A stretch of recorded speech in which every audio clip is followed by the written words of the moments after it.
अखंड मंडलाकारं व्याप्तं येन चराचरं तत्पदं दर्शितं येन तस्मै श्री गुरवे नमः।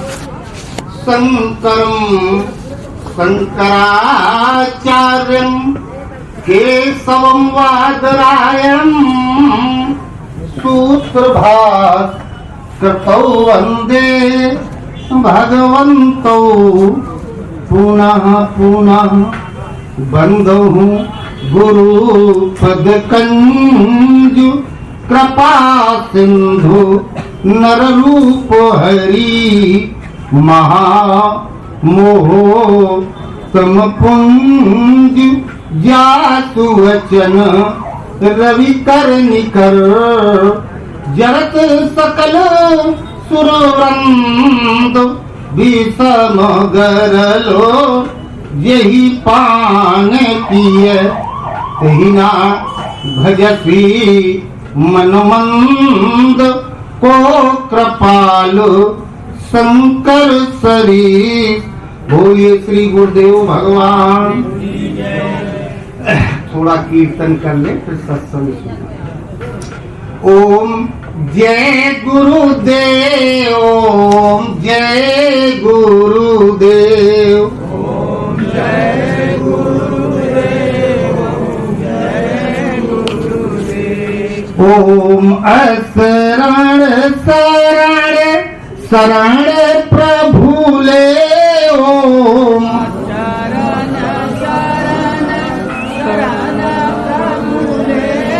ओम जय गुरुदेव, ओम जय गुरुदेव, ओम जय गुरुदेव, ओम जय गुरुदेव। राखई गुरु जो कोप विधाता, गुरु जो कोप विधाता, गुरु विरोध नहीं को जगताता, गुरु विरोध नहीं को जगताता। जे गुरु पद बुझ अनुरागी, गुरु पद बुझ अनुरागी, ते लोकों वेदों बड़ भागी,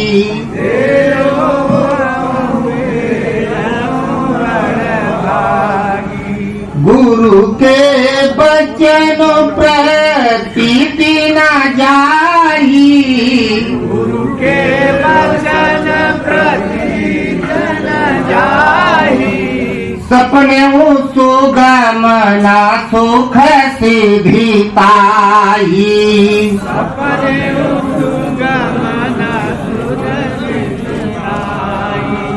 ये गुरु चरण रेणु सिर धरही, गुरु चरण रेणु सिर धरही, ते जनु सकल विभव बस करही,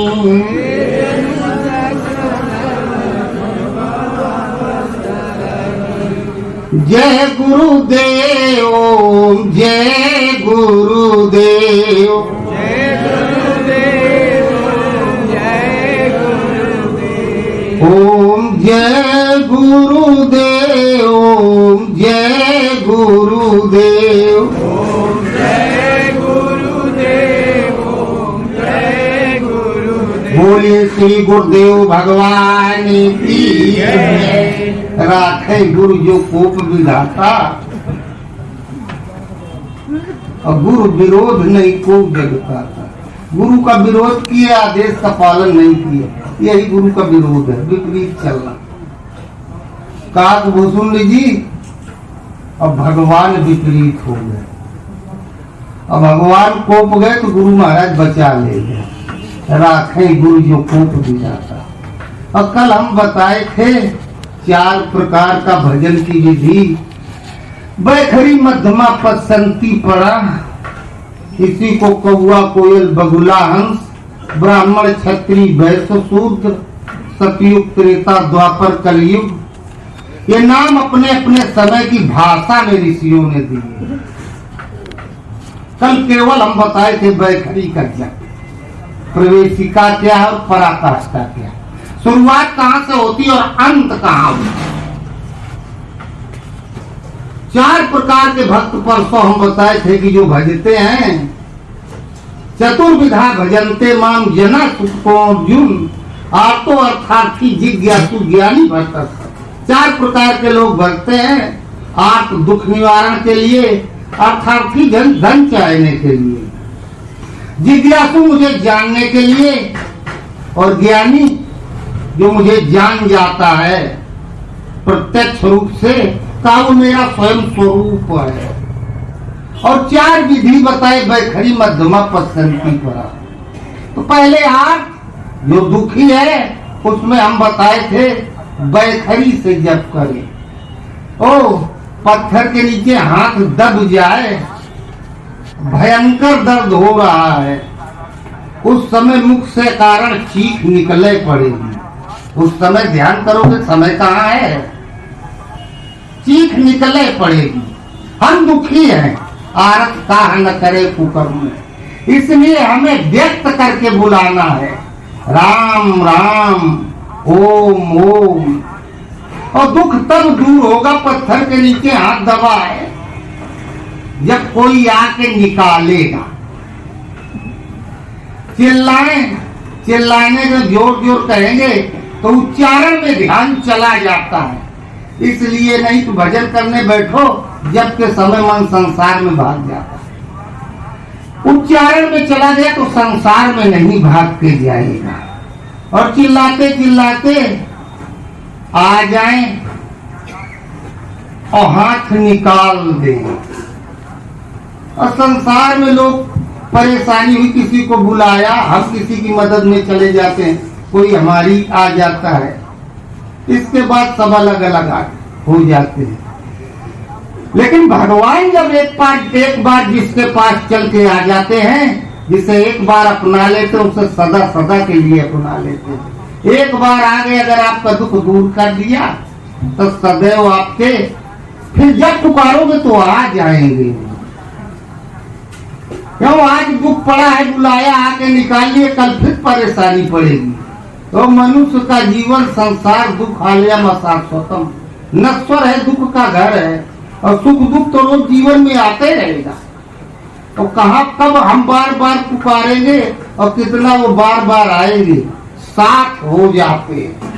वरदान भी दिया काहू काल न व्यापी, तो ही सुमेरे से भजे से निरंतर मोई। मैं सदैव तुम्हारे साथ रहूंगा, और भगवान ने साथ में तो काल का प्रभाव छूट गया। और जब प्रभु साथ है तो निरंतर भजन चिंतन तो होगा ही। आज बता रहे हैं मध्यमा, दूसरा स्तर, वैश्य श्रेणी, कौवा से कोयल, दोनों है एकदम काला कलूटा रंग एक है दोनों का, अंतर सिर्फ आवाज में है, वाणी में। एक काव काव करके सबको डिस्टर्ब करता है, एक की भाषा थोड़ी मधुर है जो लोगों को अच्छी लगती है। बस इतने अंतर है दोनों में। इस शूद्र श्रेणी से वैश्य श्रेणी, आर्त से अर्थार्थी। जब दुख दूर हो गया, जब हाथ पत्थर के नीचे दबा था, चिल्ला रहे थे, उंगली कटी जा रही थी, उस समय भूख प्यास निद्रा कुछ याद नहीं था, केवल ये था किसी तरह से प्राण बचे। और जहां थोड़ा राहत हुई तब फिर याद आता है कि शरीर पोषण के लिए कुछ चाहिए, अर्थ। और जहां कष्ट दूर हुआ, दुख दूर हुआ, दर्द कम हुआ, तब थोड़ा शांति मिल जाती, मन शांत भी हो जाता है। तो चिल्लाना कम हो गया, कौवा से कोयल हो गया, लेकिन अभी जो इच्छा कौवा की थी वही कोयल की भी है। इस तरह दोनों का एक है। लेकिन पुकारा प्रभु आ गए, प्रभु आ गए तो विधि जागृत हो गई। ददाम बुद्धि योगम तम, अर्जुन योग में प्रवृत्त होने वाली बुद्धि मैं देता हूँ। विधि जागृत हो गई तो वैश्य श्रेणी और वैश्य संपत्ति और दुकानदार ग्राहक सुबह से शाम तक, शाम से सुबह तक आते रहे, भूखा प्यासा व्यापारी दुकान पर बैठा रहेगा, उठेगा नहीं, न भूख लग रही न प्यास लग रही है, संपत्ति आ रही पास, इसलिए तो भजन में मन नहीं लग रहा था। आत थे, दुखी थे, थोड़ा मन शांत हुआ, कौवा से कोयल हुआ, विधि जागृत हो गई। अब विधि जागृत हो गई वैश्य श्रेणी, अब मन लगने लगा, बैठने लगा स्थायी रूप से। कौवा से कोयल हुआ, संपत्ति के लिए रात दिन बैठा हुआ है, धन के लिए, ये अर्थार्थी है। जैसे बताए बैखरी की एक न्यूनतम सीमा, एक अधिकतम सीमा, मध्यमा की न्यूनतम सीमा और अधिकतम सीमा। मध्यमा हमें अर्थ चाहिए शरीर पोषण के लिए, अपने दायित्वों की पूर्ति के लिए, और एक तो ये बाहर वाली संपत्ति है, एक भीतर वाली संपत्ति है जिसे दैवी संपत्ति कहते हैं, अर्थात दैवी शक्ति। तो मध्यमा की प्रवेशिका बाहर वाली संपत्ति और पराकाष्ठा अंदर वाली संपत्ति। तो कौवा से कोयल हो गया, कंठ से जपने लगा, थोड़ा आवाज मधुर हो गई, चिल्लाना बंद हो गया। वो महाराजा मनु के लड़का उत्तान उत्पाद, बड़ा लड़का, और सुनीति से विवाह हुआ, बाल बच्चे नहीं थे, सुरुचि से हो गया, बच्चे पैदा हुए उत्तम, फिर बाद में ध्रुव भी हो गया। ओ छोटी वाली रानी अलग महल में करवा दिए, इस महल में नहीं रहेंगे, केवल एक शेर जो मिला करे माँ बेटा की रोज परवरिश के लिए। और ध्रुव ने कहा वो बढ़िया खाते हैं, हम हमें रोटी भी नहीं नसीब है माई, ये क्या? कहा तुम्हारे भाग्य में यही है, ये बदल कौन सकता है, उसका जैसा हमारा क्यों नहीं? वो भी राजकुमार, मैं भी राजकुमार, अरे हम बड़े हैं, हमारा अधिकार प्रथम है। तो कहा ये तो केवल भगवान दे सकते हैं, तुम्हारी तकदीर के रेख को बदल सकते हैं। तो कहा तब हम जाएंगे, तपस्या करेंगे। और जहाँ राजा उत्तान पद को पता चला तपस्या करने जा रहा है, अरे कहे कहीं मत जाओ, घरे में रहो, एक शेर से नहीं गुजारा होता, हम 2 शेर किए दे रहे। अब खुशी से उछल गया, जो प्रभु की ने शेर ते दूना, तिनके भवन काहू का सुना। उनके यहाँ किस बात की कमी है? और फिर चला गया। तो जब दुख दूर हो गया और देखा भगवान साथ में हैं, अर्थ चाहिए पहले बाहर वाला, वो कैसे मिलेगा, किससे मिलेगा? देने वाले गुरु महाराज। अर्जुन मुझे भजकर लोग स्वर्ग तक की कामना करते हैं, मैं देता हूं स्वर्ग अर्थात सुखमय जीवन, नरक अर्थात अभावग्रस्त जीवन। और न दुनिया में कहीं स्वर्ग है और न नरक है। ये स्वर्ग में कोई देवता नहीं रहते। वो कबीर ने कहा, गीता में आया, मनुष्य सिर्फ 2 प्रकार के हैं, देवता और असुर। जिनके हृदय में दैवी संपत्ति है वो देवता हैं, जिनके हृदय में आसुरी संपत्ति है वो असुर है। अर्थात मनुष्य ही देवता है, वही असुर है।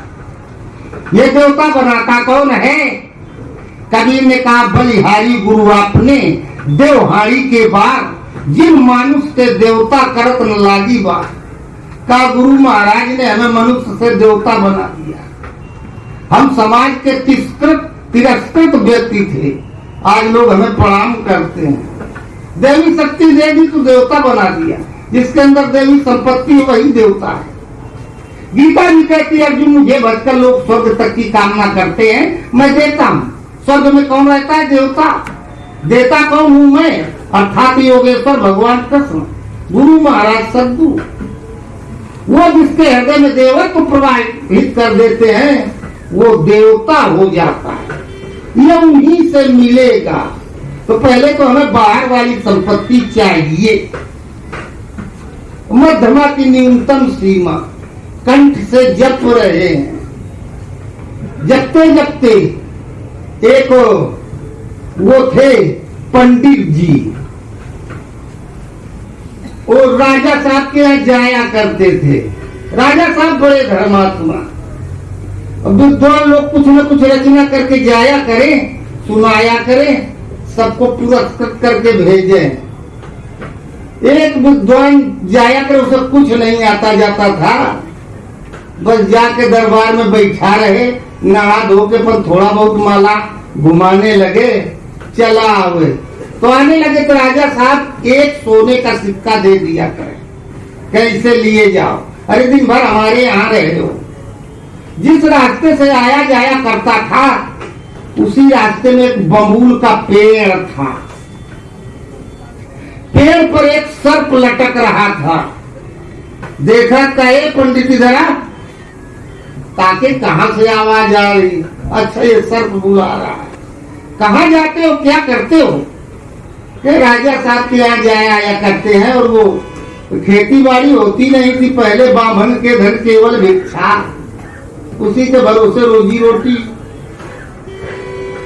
तो कहा हम बताएं कि सबको तो मुंह मांगा इनाम मिलता है, हमें कुछ आते जाता नहीं। अरे कहे तुमसे बड़ा कोई विद्वान दुनिया में नहीं है, सबसे भला विमूढ़ जाई न व्यापी जगत जा।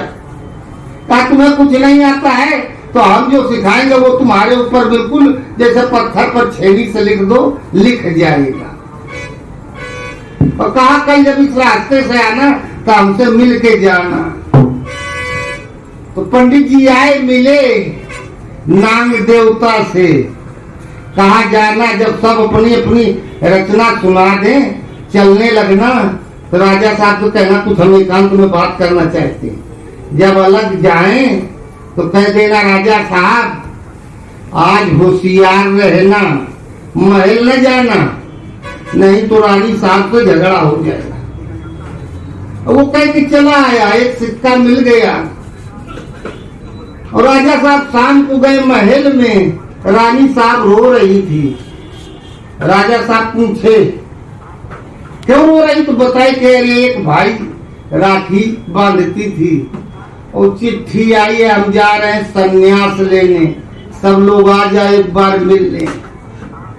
और राजा साहब के पहली बात तो वो सबको बुला के इकट्ठा कर रहा है तो कबो नहीं जाएगा। अरे सब मना कर देंगे तो चुपचाप निकल जाया जाता है। और यदि जाएगा भी तो अपने कल्याण के लिए जा रहा है, बहुत बढ़िया है, इसमें कौन दुखी होने की बात है। और वो मायके की बुराई, रानी साहब झगड़ा हो गया, बात आगे बढ़ गई।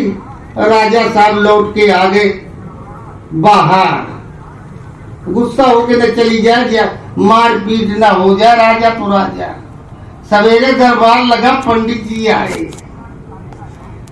कहा जितनी असरफी गठरी सिर पर रख के ले जा पाओ, इनाम दे रहे हैं। और सर्प कहे ने कहा था कि देखो जब हम बता रहे हैं ये बताओगे ना, फिर भाई कुछ मिले तो आधा आधा।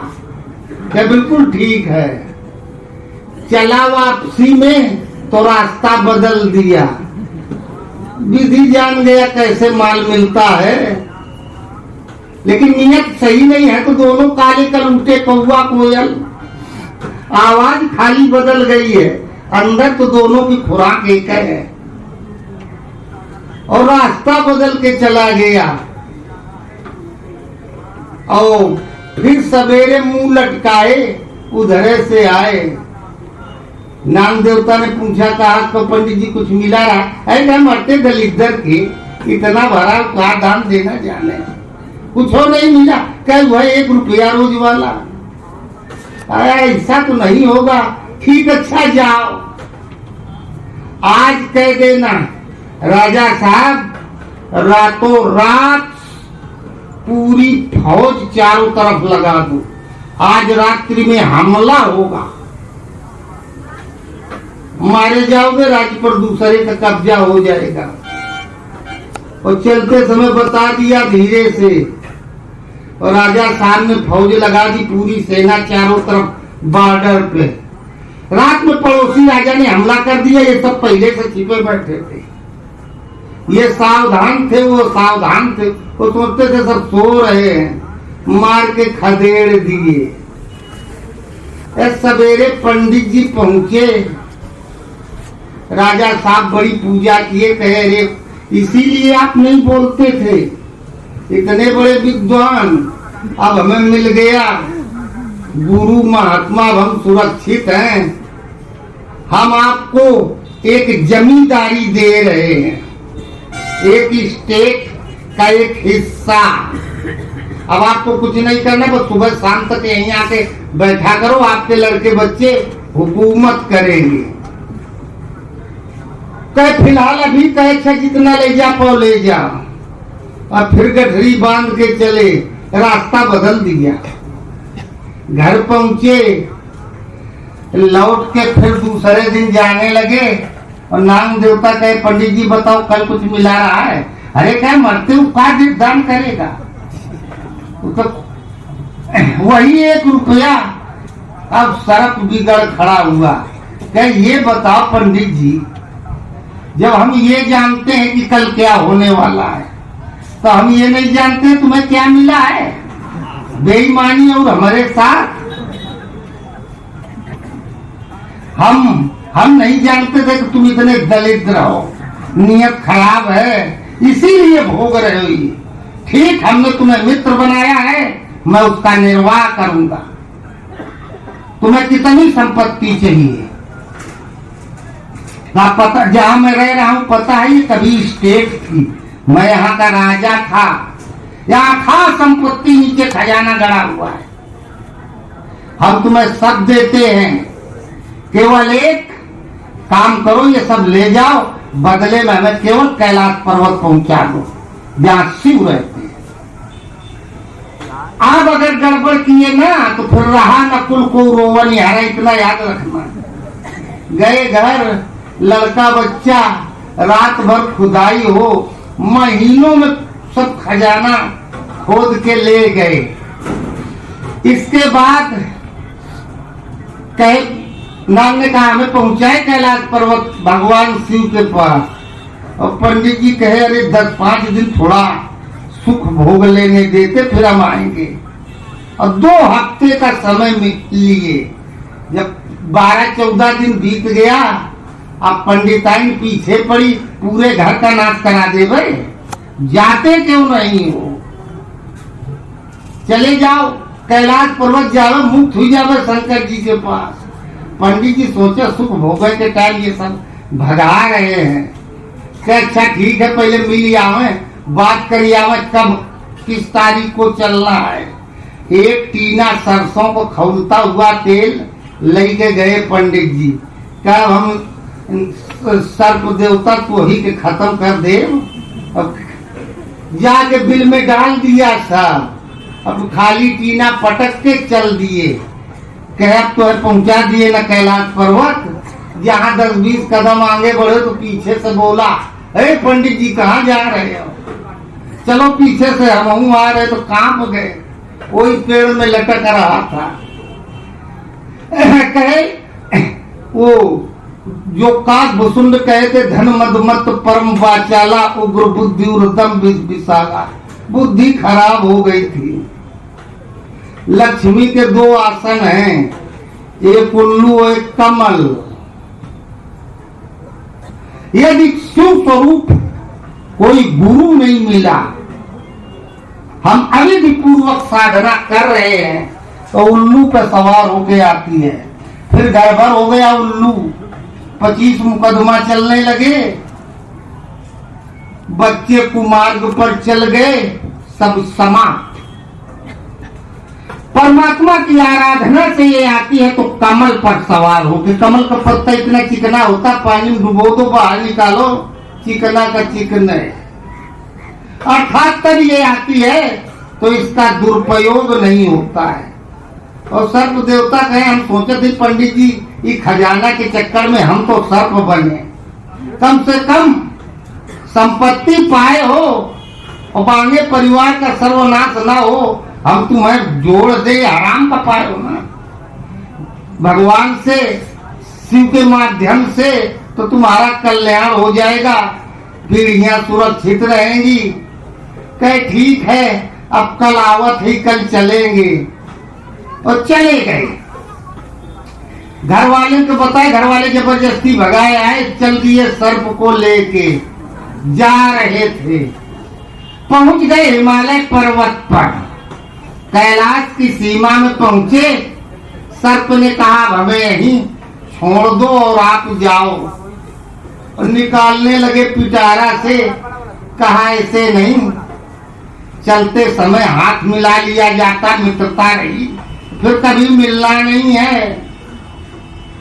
तो हाथ मिलाए, उसी में सर्प ने मारा झटका कि हम पंडितों जी के ले जाएं अपने साथ। और पंडित जी पहले से सचेत रहे, छुड़ा के निकल आए। निकले तो खूब तेज हंसे और सर्प भी हंसा। पंडित जी पूछे तुम क्यों हंसे? कहे तुम का ऐसे पहले तुम हंसे, तुम बताओ। क्या हम ही वजह से हंसे कि अब तुमसे मुक्ति मिली। कहे हम ही वजह से हंसे कि हम तुम्हें मुक्ति देने ले आए थे और तुम फिर जहां के तहां। क्या इसका मतलब बताओ? यहाँ आने से मुक्ति का मतलब क्या होता है, कुछ बताओ। कहा देखो अब हमारे पास तो समय नहीं है, मैं अपने ध्यान में लीन हो रहा हूं। कहे हमें जिंदगी भर बात खटकती रहेगी, प्रश्न का उत्तर चाहिए। कहा तुम काशी चले जाते, काशी नरेश तुम्हें इस प्रश्न का उत्तर देंगे। अब पंडित जी का घर भूल गया, पहुंचे काशी। काशी नरेश को सूचना मिली एक विप्र देवता आए हैं, मिलना चाहते, तुरंत बुलाया। कहा बताएं क्या सेवा करें? और कहे सेवा वाली कोई बात नहीं, हम डिस्टर्ब हैं, अपनी पूरी घटना बताइए, ये घटना हमारे साथ घटित हुई है, अब आप बताएं वो सर्प क्यों हंस रहा था। काशी नरेश कहे कि तुम वहां से छोड़ के लौट आए, इसीलिए हंस रहा था, हमें स्पष्ट करें उसके हंसने का कारण। काशी नरेश 10 मिनट मौन रहते, सुनो अब हम तुम्हें बता रहे हैं। एक बार 4 महात्मा जा रहे थे कि मैं कैलाश पर तपस्या करूंगा, जहां काम हो जाए रुक जाए, पहले बाहर नहीं थे पैदल जाते थे, रुक जाया करें, शाम को वही भोजन बनावे और खाना पीना बना रहे थे खाने के लिए। और कहीं चूल्हा जले ना, कुत्ता को पता चल जाता धुआं से, पता नहीं कहां से आ जाते हैं। एक आ गया कुत्ता, महात्मा लोग कहे यार थोड़ा आटा और बढ़ा लेते, 2 रोटी, भोजन बना अपना खाए, कुत्ते को खिलाए। जब सुबह चलने लगे चारों तो पीछे पीछे कुत्ता चल दिया। महात्मा लोग कहे देखो यहीं रुको, ये तुम्हारा गांव है, हमारे पीछे मत चलो, यहीं रुक जाओ। कुत्ता माने ना, कहे हम यहाँ क्यों रुके? महात्माओं ने कहा जन्म भूमि यह हो तुम्हारी, रहो स्वान असनीत विचारी। जन्म भूमि कोई जल्दी छोड़ना नहीं चाहता है, मोह बड़ा प्रबल होता है। कहे हम लोग पता नहीं कैसे छोड़ के चले आए और तुम यहीं रहो, ये मनुष्यों का काम है, कुत्ता बिल्ली का काम नहीं है। कुत्ता के हमार कौनो जन्म भूमि नहीं है, ना हमारा कोई घर है, जहाँ मिले भर उधर आहारा, सोई हो शुभ भवन हमारा, जहाँ भर पेट भोजन वही हमारा घर। एक तो आप मनुष्यों में संत, तो आप जरूर कहीं महान उपलब्धि के पथ पर जा रहे हैं। आप गलत रास्ते जा ही नहीं सकते, पीछे पीछे लगे रहेंगे तो कुछ पा जाएंगे। फिर वो कुत्ता पहुंच गया हिमालय में, कहा वहीं जहाँ पंडित जी पहुंचे रहे। महात्मा लोग बैठे ध्यान करने, भजन करने, सुमिरत हरि साप गतिबाधी, सहज विमल मन लाग समाधि। गुरु शंकर जी कामदेव के भस्म कर दिए रहे। वो शिव के पास कभी नहीं जाता है, तो हम असुरक्षित तब तक हैं जब तक शिव स्वरूप गुरु से दूर है। तो संतों की समाधि लग गई। कुत्ता भजन केवल मानव तन से हो सकता है और तन से नहीं। कुत्ता बेचारा का भजन करे, वो भी वहीं बैठे बैठे मर गया। कुत्ता ने कहा, तो वो काशी नरेश कहते, सुनो, उस कुत्ता के कान में तो किलना लगे रहे, नहीं होते हैं खून पीने वाले। कहा, सुनो हिमालय की प्रभुताई, जो हम बता रहे थे परसों कि इच्छित फल बिन शिव और आधे, लाई न कोटि योग जब साधे। शिव स्वरूप गुरु मिल गए, आर्थ दुख दूर हो गया, अब अर्थ धन चाहिए हमें, ये इसलिए आराधना कर रहे हैं। सुनो हिमालय की प्रभुताई, किलना दोनों भूप भरे जाई।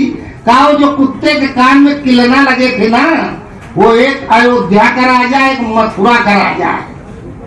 ये गुरु का प्रभाव होता है जो वास्तव में शिव स्वरूप है। और तो पंडित कहे, कुत्ता का क्या हुआ? कहा, वही अहूं मैं स्वर्ण सुहावा, काशी नगर रुचिर मैं पावा। कहा, मैं वो कुत्ता हूँ। तो वहाँ कुत्ता बिल्ली को ये गति मिल जाती है। वही सर्प हंस रहा था कि वो एक कीटाणु, कीड़ा मकोड़ा, जीव जंतु, वो वहां चला गया और तुम्हें वो तन मिला था जिससे तुम सीधे शिव बन सकते थे, और तुम वहां से लौट के चले आए।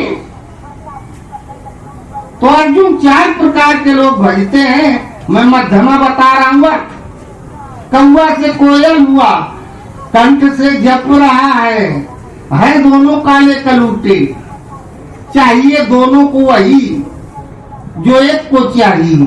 ये द्वापर युग है, वैश्य श्रेणी है, इसमें कंठ से जपना है।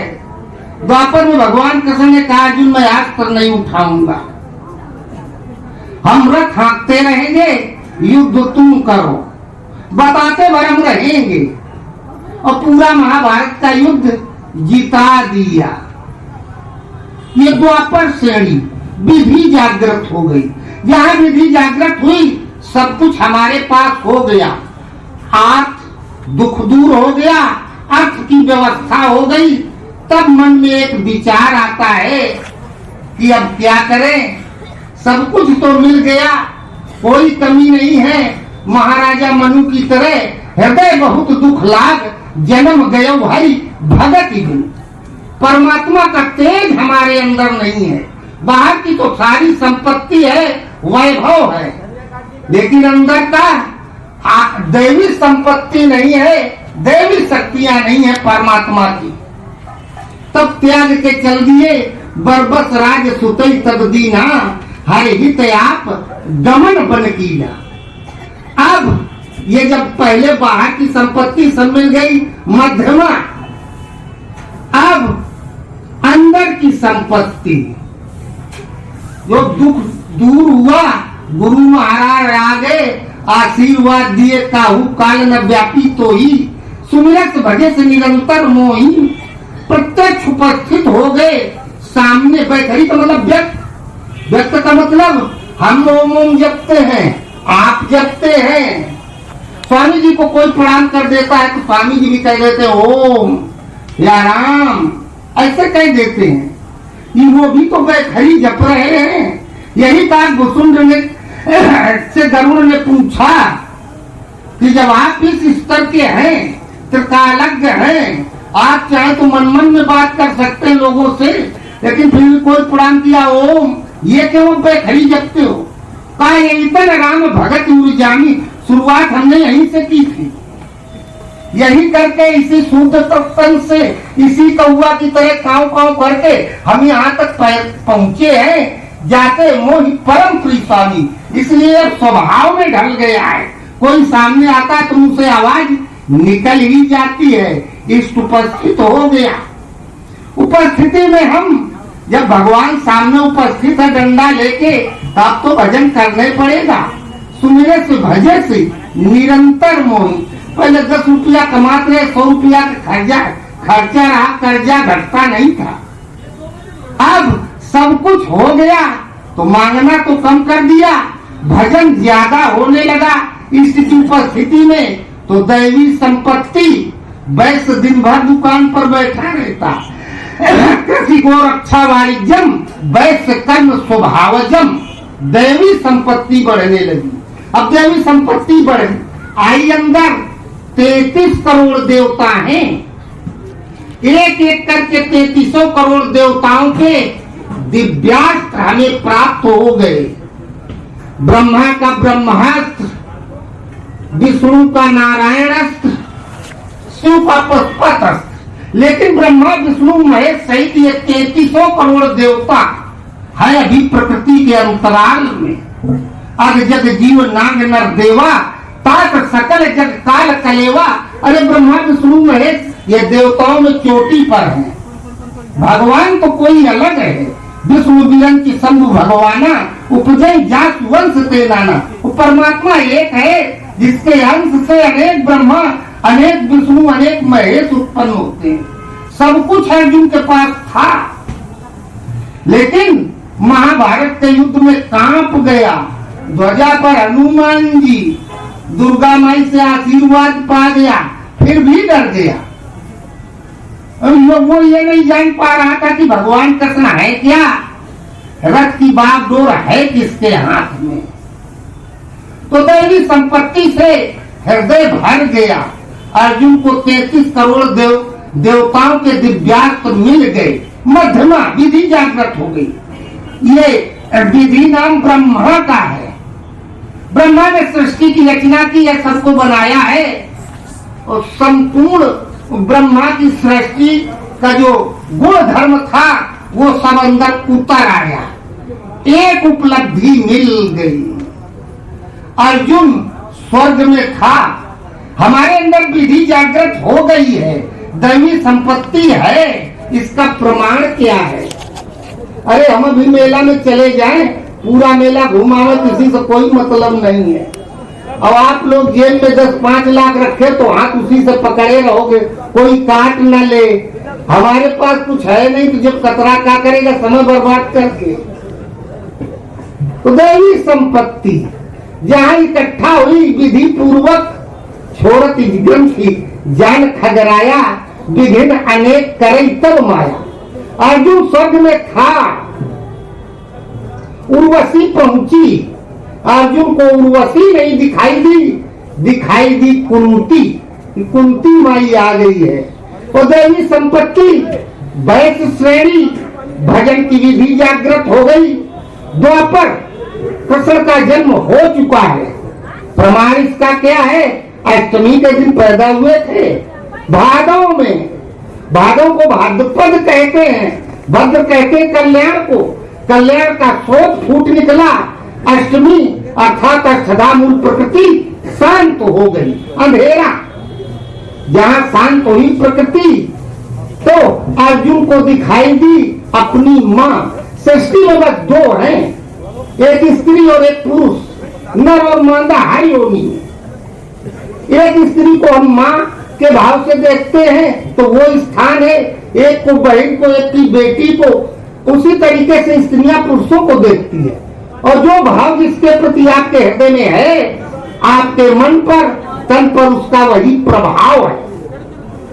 तो जब विधि जागृत हो गई, संपत्ति आ गई, तो अब वो डकैत लूट ले जाएंगे, चोर लोग, कोई पहरेदार चाहिए। कृष्ण ने कहा तू आदेश का पालन भर करता रहे, रथ हम चला रहे हैं, आदेश का पालन नहीं करोगे डकैती पड़ जाए, लूट जाओ, मारे जाओ, तुम जानो तुम्हारा काम जाने। जहां हृदय देवी संपत्ति से भर जाता है तो कुंती दिखाई दी, अर्थात माँ के प्रति जितना पवित्र भाव होता है पूरी सृष्टि में सबके प्रति उतने माता पिता जैसा भाव सबके प्रति हो जाता है। 1000 जन्म पूर्व, 1000 जन्म पूर्व वो जब युधिष्ठिर दुखी हुए कि हम हार जाएंगे महाभारत का युद्ध, अर्जुन ने कहा भैया दुखी मत हो, हम लोग हारे नहीं सकते क्योंकि हमारे साथ भगवान कृष्ण है। युधिष्ठिर कहे कैसे? कहा व्यास जी बता रहे थे, उन्हें नारद जी ने बताया। भगवान कृष्ण 10 जन्मों से साधना कर रहे हैं। पहले जन्म में यत्र साय मुनि थे, दिन भर नाम का जप करे, जहां शाम हो जाए रुक जाए, सो जाए, कुछ मिल जाए खा ले, फिर सुबह घूमने लगे। जन्म भर जपे भगवान का नाम, तब कुछ अंदर समझ में आया। जब कुछ हम पढ़ लेंगे तब न दूसरे को बताएंगे। तब दूसरे जन्म में प्रभात क्षेत्र में उपदेश करते रहे। तीसरे जन्म में फिर दूसरे को पढ़ाने की योग्यता और आगे आ गई, शिक्षक हो गए, तो चेला भी बन जाएंगे, शिष्य भी बन जाएंगे। तीसरे जन्म में ये नारायण ऋषि थे और उस जन्म में मैं इनका शिष्य था, मैं था नर, ये थे नारायण। कर्ण भी था, ब्रह्मा से वरदान प्राप्त किया था, सहस्र कवचधारी राक्षस। ब्रह्मा ने कहा जो 1000 जन्म तपस्या करेगा वो एक कवच काट पाएगा। भगवान नारायण ऋषि जानते थे 10 जन्म बाद महाभारत का युद्ध होगा। भगवान तत्कालक होते, गुरु तत्कालक होते हैं। तो कहा अर्जुन अब वो इसको इस तपस्या के द्वारा हम लोग इसके भी कवच काट दें। और भगवान कृष्ण अर्जुन तपस्या का ड्यूढ़ा लगा दिए, 999 कवच काट डाले। एक कवच जब अंतिम बचा तब कर्ण ने देखा कि अब तो हम खतरे में जाने वाले हैं और भाग गया, सूर्यलोक में छिप गया, वही कर्ण के रूप में पैदा हुआ। तो जहां 999 कवच काट डाले भगवान कृष्ण और अर्जुन ने, तो इंद्र घबरा गए, कहीं स्वर्ग का सिंहासन मांगने तो नहीं आ रहे हैं, इसके लिए तपस्या तो नहीं कर रहे हैं। तो भेज दिया रंभा को, वेश्या को, कहा जाओ महात्मा जी की तपस्या नष्ट कर दो। रंभा आ गई, सामने हाव भाव सेवा नाचने गाने लगी। नारायण ऋषि उसके प्रभाव से ऊपर हो चुके थे, गुरु हो गए थे, अर्जुन को चेला बना लिए थे नर को, और सोचे हमारी तो कोई बात नहीं, लेकिन चेला भी कमजोर है, ये थोड़ा बहक न जाए, चित्त पर प्रभाव तो पड़ेगा, जो दृश्य देखेगा। तो कहे बिटिया इधर आ, कहाँ से आई, किसने भेजा? कहा हमें देवराज इंद्र ने भेजा है आपकी सेवा में। कहे उस इंद्र से कह दे कि हमें जरूरत नहीं है, और हमें जरूरत होगी तो हम अपनी व्यवस्था स्वयं कर लेंगे।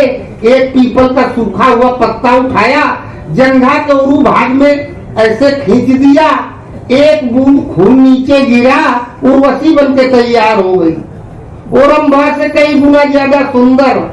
कहा जा बदले में इंद्र को दे जा, कह दे तो उसे जैसी तू भेज रहा है ना उससे अच्छी तो हम बना देंगे, और तेरे इस सब का हमारे ऊपर प्रभाव नहीं पड़ेगा। ये नारायण ऋषि, यही फिर कच्छपावतार, बरावतार, मत्स्यावतार, और फिर वामन अवतार, नरसिंह अवतार, वही कहते हैं। अर्जुन कहते हैं युधिष्ठिर से, भैया नारद जी ने व्यास को बताया था, व्यास ने हमें बताया, ये विष्णु हुए, वामन हुए, ये इनका अंतिम 10वां जन्म है। इस जन्म में साक्षात योगेश्वर परमात्मा स्वरूप भगवान कृष्ण है। अब ये पुनः कभी संसार में आएंगे नहीं, भगवान हमारे साथ है तो विजय हमारी होगी। अर्थात जंघा को उरू भाग से उत्पन्न कर दिया, जंघा वो काम कहते कामना को, सृष्टि में अनंत कामनाएं होती हैं, सर्वोपरि कामना है सृष्टि की उत्पत्ति, इसके आगे किसी का बस नहीं चलता। अरे गर्मी आ गई, अभी थोड़ा जहां मौसम गर्म हो गया ना तो पेड़ बौरा जाएंगे, उनमें फल लग जाएगा, पूरी सृष्टि बौरा जाती, पगला जाती है। धरी न काहू धीर, सबके मन मनसिज हरे, जे राखे रघुवीर ते उबरे तैताल मुंह, ये सबको तो समाप्त कर देता है।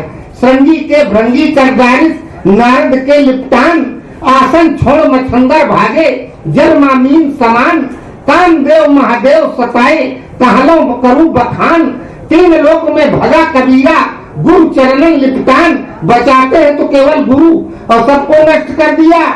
नारद जी के पास गया तो कुछ नहीं बिगाड़ पाया, काम कला कुछ मुनि न व्यापी, उनके हृदय में गुरु का स्वरूप था, उनके गुरु थे शंकर जी। जहाँ देखा सामने इनके तो हृदय में शिव बैठे हैं, शिव विलोक मदन भय माना, दुराधर्ष दुर्गम भगवाना।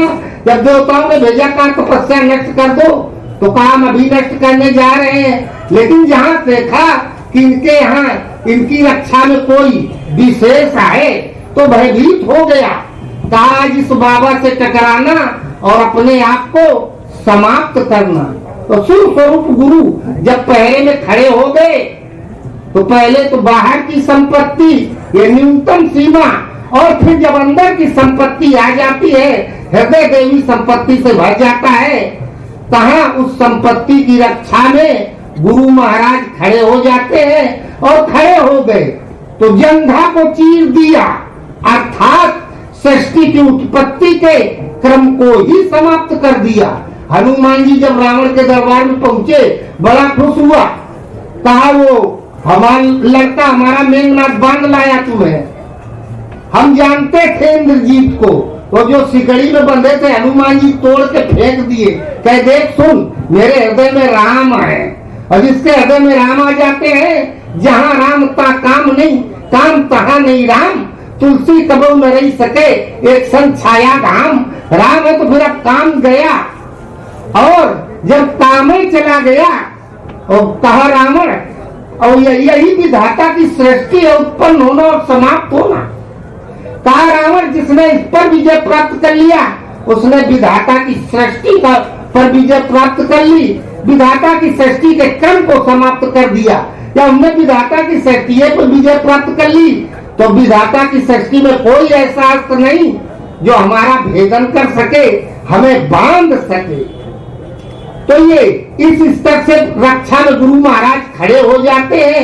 मध्यम श्रेणी से पहले तो है कोयल काव काव कर रहे हैं, है रंग काले चाहिए सब संसारे, अर्जुनों को हस्तिनापुर की गद्दियां चाहिए थी, थे 33 करोड़ देवी देवताओं के दिव्यास्त्र, लेकिन इस स्तर पर जब गुरु ही मिल गए, अब मध्यम का मतलब कंठ से जपना, जब कोई पास होता है तब धीरे धीरे बात न करते हैं, उनके हम सरल सानिध्य में हो गए। वो कैवल्य स्वरूप की सीमा, महापुरुष की सीमा में है, अर्थात कैलाश पर्वत के क्षेत्र में है। अब मात्र वृत्ति हो जाती है। मनुष्य की 3 अवस्थाएं होती है मन की। एक तो पहले विषयोन्मुखी वृत्ति, विष्णुयोन्मुखी दृष्टि।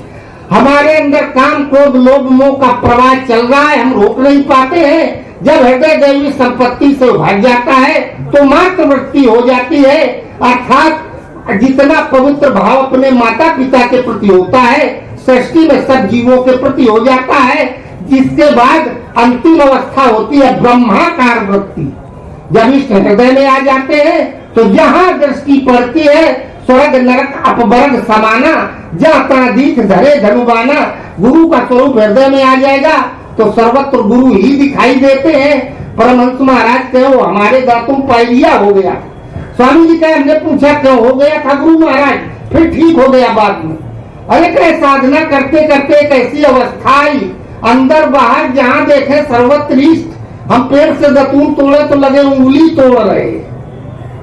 तो जब इस हृदय में आ गए तो फिर ब्रह्माकार वृत्ति हो जाती है, सर्वत्र इष्ट ही दिखाई देने लगते हैं। तो ये हमने जो मध्यमा बताई, मध्यमा अर्थात वैश्य श्रेणी अर्थार्थी, हमें धन चाहिए, कष्ट दूर हो गया तो मन को शांत हुआ और फिर इष्ट से थोड़ा नजदीकी हो गई, ईश्वरी निर्देशन कुछ सगुन सुगुन सपने अपने में मिलने लगा, मध्यम स्वर में जप करने लगे, पहले बाहर की संपत्ति मिली, इसके बाद मातृवृत्ति, जहाँ हृदय फिर भीतर की संपत्ति, जब बाहर का सब कुछ हो जाता है तो मन में आता है कि कुछ गुरु महाराज की दैवी शक्ति भी मिल जाती हमें भी, तो कुछ हम भी इस जीवन में कल्याण हो जाता, न पता नहीं मरेंगे क्या बनेंगे कहाँ जाएंगे।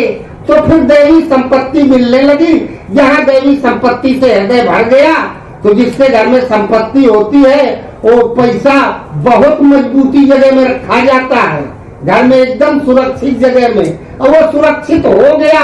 सुरक्षित होगा कैसे? डकैत तो ले जाएंगे, रक्षा में भगवान खड़े हैं सामने, और जब भगवान खड़े हो गए सुरक्षा में तो राम आ गए, काम समाप्त हो गया, मातृवृत्ति हो गई। बोलो गुरुदेव भगवान की।